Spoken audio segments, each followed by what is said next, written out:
Elsie times 8. Story and illustration by Natalie Babbitt. Elsie's fairy godmother loved her very much and came by once in a while to see how things were going. One day, Elsie's mama said, "Elsie has been such a good girl lately. You know, she didn't always do the things she should before." Elsie's fairy godmother meant well, but sometimes she heard things wrong. Elsie should be 4, she thought to herself. Dear me, still, I guess I could do it. So she waved her wand and changed the 1 Elsie into 4 Elsies.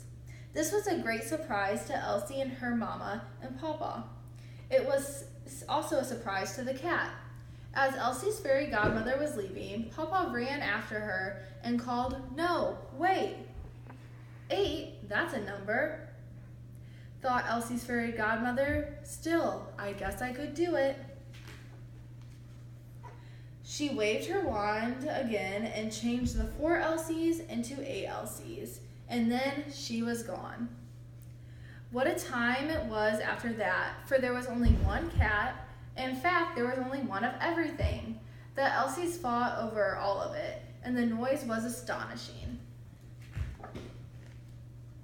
Papa had to bring in 8 times as many vegetables from the garden, and Mama had to cook 8 times as much for dinner, and there was only 1 chair for 1 Elsie.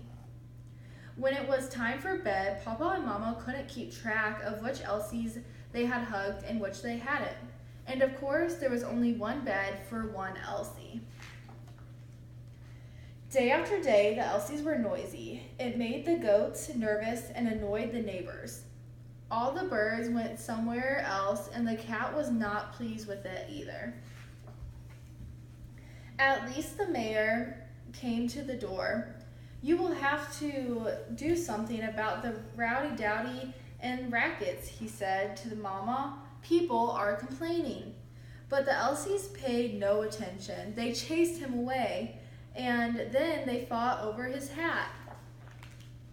The mayor sent a brave man with a message. It said, "Please return my hat, and you must move to another place at once, a place very far from here."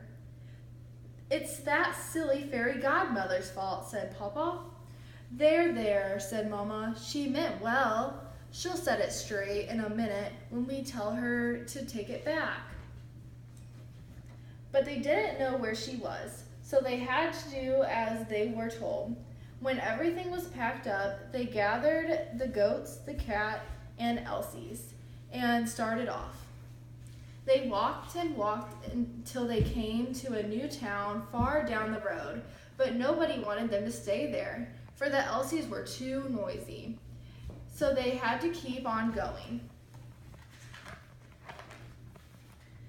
At last they saw Elsie's fairy godmother sitting in a tree. "What's this?" she asked them. "Why are you moving?" 8 Elsies were too many for the old place," said Mama. "Then I'll just change them back into 1, said Elsie's fairy godmother. "But which one? Which is the first Elsie?" I should think you would know," said Papa. "Never mind," said Mama. Just then, however, a dog came by and barked at the goats. The cat was so alarmed that it ran to one of the Elsies and jumped into her arm.